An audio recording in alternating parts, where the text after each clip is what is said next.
Hello, today I'm going to be reviewing the Dyson upright vacuum cleaner. This is a ball animal 2, so you could see it's the animal 2 origin. This comes in different colors. I have the blue. I've had this vacuum model for 13 years. I'll talk more about that. I'll go over the pros and cons, and also the secret tips that I've learned with this vacuum over the years. So I initially got this in 2010. It was the only vacuum cleaner I owned at the time, and, this thing, the original one, lasted for 9 years. I had it until 2019, and then finally, it had an issue where it wasn't turning on. It was out of warranty for, like 5 years, I think. I don't remember if this has a 4 or 5 year warranty, but it was well out of warranty by then. It stopped working, so, I ultimately had to get a new one, and because it had done so well, I decided that I would get the same model. And I will just say during that time, my mother has bought a new vacuum every single year, and this model lasted 9 years, so definitely a good buy for me. This is bagless. You could see I have a dog, I have a kid, I have a wife, and the yard stuff, so lots of dirt gets in here, or lots of crumbs. Lots of hair, and I use this to vacuum the entire house every week. So every Saturday I will use this to vacuum the entire house. I have a Roomba that I use every other day or so, every 2-3 days, to do like a spot cleaning, but I don't trust it to clean the entire house thoroughly enough. So I use this every week to make sure that it fills in the gaps.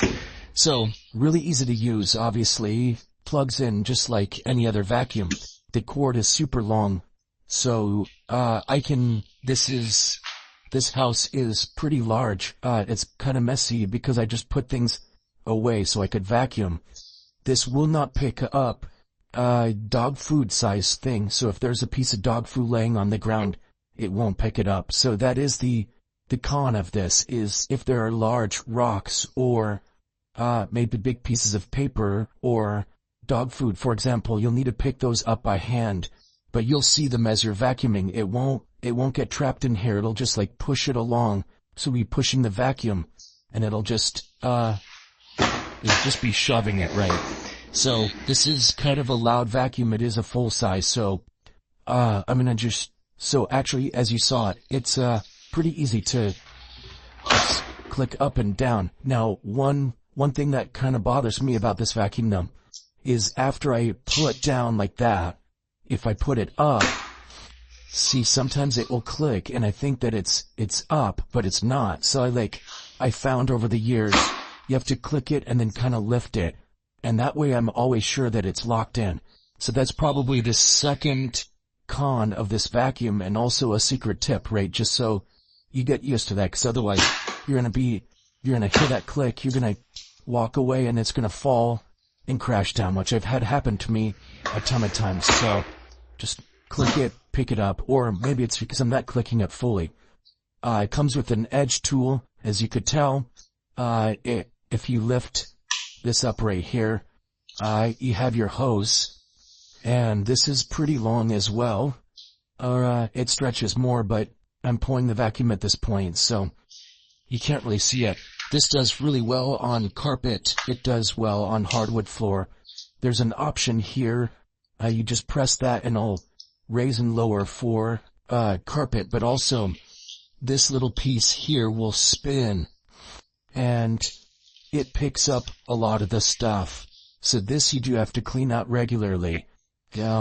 This is probably the biggest pain point of this vacuum is, my wife's long hair will get caught in here and it will wrap around, and then it will attract other pieces of dirt or dog hair or whatever. And so I have to go in with like some pliers and just pull it out. And I typically do that maybe twice a year, every 6 months. Now, in terms of actually taking this out, you just press this button, pops right out. It's really easy. It's kind of gross, sorry. But to open this, you just press this button again, it'll pop the bottom out, and then everything will fall out. I'm not going to do it here because I'm not over a trash can. To get it in, you just kind of line this little thing up with the side, and then click it. So, it's easier to do with two hands, but you just kind of click it in like that. Yeah, that's pretty much most of it. It is a little bit loud, so I'll turn it on really quickly. You can hear how loud it is.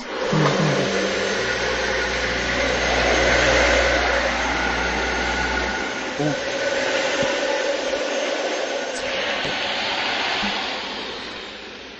So, you could see when I turned this on, that front part was spinning, and then I pressed this button and it stopped spinning. So I'll just show some of the different carpet that we use this with. So, obviously we use it on the hardwood. Works fine. I have this thicker carpet here. I do not let the Roomba go on here. So this only gets cleaned once a week when I vacuum. And because the Roomba will tear this up. And it has. So if I come over here on this rug, it kind of tore that up a little bit. So there's different spots. I blocked the Roomba from this. Actually, here's a really good example. This is from the Roomba. So I don't trust the Roomba on this. And it works well on this sort of carpet that leads to the outside and blocks the dog door, so when the dog comes in, it doesn't get all dirty. And then finally, I have this little carpet here. There's like a section of 3 carpets on top of each other. This is for the table. It's kind of dirty. I need to clean that. But then there's 3 sections here. I could just take the Dyson over that and it will work fine. And then finally, I have all the chairs over here so I can vacuum that area. This is our normal carpet upstairs. So the upstairs only gets vacuumed once a week because we don't do food or anything, so it stays cleaner. This is a pretty soft carpet. It's not the softest, but it is soft. Works great on this. And then, coming back here, so the way this will work is I will vacuum that half of the house, which is the bathroom, so it goes around the corner. I'll get this whole half, get this half. It won't quite reach all the way till the end, so I'll have to unplug and plug in over here. So there is, the cord is long enough to do a good-sized house. This house is 3,000 square feet, so the main floor here is about 1,000, maybe 1,100 feet. So it can't quite do the whole thing, but this is big enough to do a good portion of the house, right? I only have to move it twice. Upstairs, I have to move it twice too. I could do half the upstairs, and then I move the plug, and then I have to move it again for the second. One secret tip that I have is this: when you're vacuuming along an edge, you kind of got it there, it's not always going to get the stuff. So what I'll sometimes do is kind of slide it sideways, like that, and it'll get it. Otherwise, I'll just take like a really small broom that we have right over here behind the fridge. I'll just take something like this, and I'll just sweep those little corners right there, because it's not going to get that, right? So some of the stuff on the edge, because the way they built the house, there is a little bit of a lip there, and things will get stuck in there. So, like, I won't want that in there. It'll get that piece of paper just fine. I've already gone through and picked up some of the dirt and stuff. Here's the Roomba that will run every week, every couple of days. But it won't do everything, so I have to vacuum once a week to make sure that this area is clean and the upstairs is clean. I trust this as my main vacuum. If I only had one vacuum, this would be it, because it's just so reliable. Like I said, I use this every single week, at least. Rakes, if I'm doing spot cleaning, I'll use this too, back when I had only one. But this would last for 52 vacuums, and then for 9 years, so not sure what that is. It's like 450 vacuumings, which is quite a bit. Anyways, the other thing too It's really easy to clean. Once you take this out, if you pop this out, you're supposed to clean the filter every 3 months. I can admit that I don't do that, and I maybe do it twice a year, if I am diligent. And again, it has held up really well. This comes off here too. You just twist this off. You twist it all the way until it's done. And then there's a filter behind there. You can kind of see it. All you do is you put that in the tub, run it under the water until it runs clear so that the dirt will come out. It'll run clear, and then just leave it sitting in the tub or in the garage or something overnight, maybe a bit longer, until it's dry, and then you can use it again. So I need a vacuum real quick, and I'll go ahead and do that.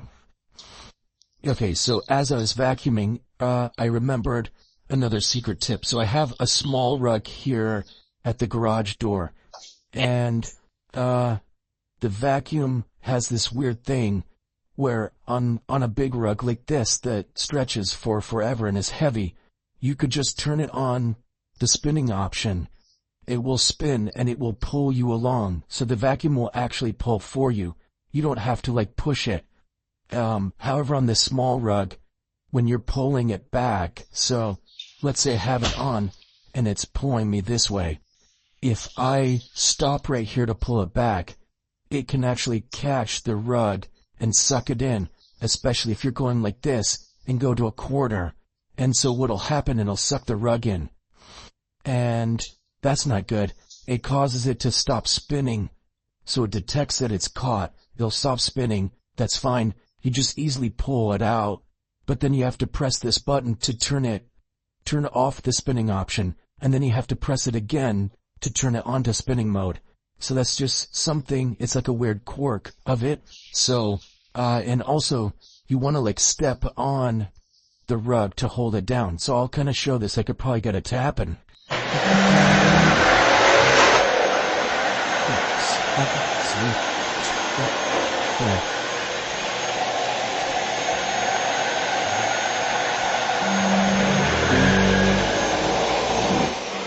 Okay, so you see that it grabbed the corner, it stopped spinning. I had to step on it, pull it out, and then I had to press this to turn it off and then press that to turn it on again. So that's just another thing to be mindful of. I don't know if there's a way to really avoid that, but it only happens on these small rods. So just keep that in mind. Anyways, I hope that was useful. Thank you so much for watching, and see you next time.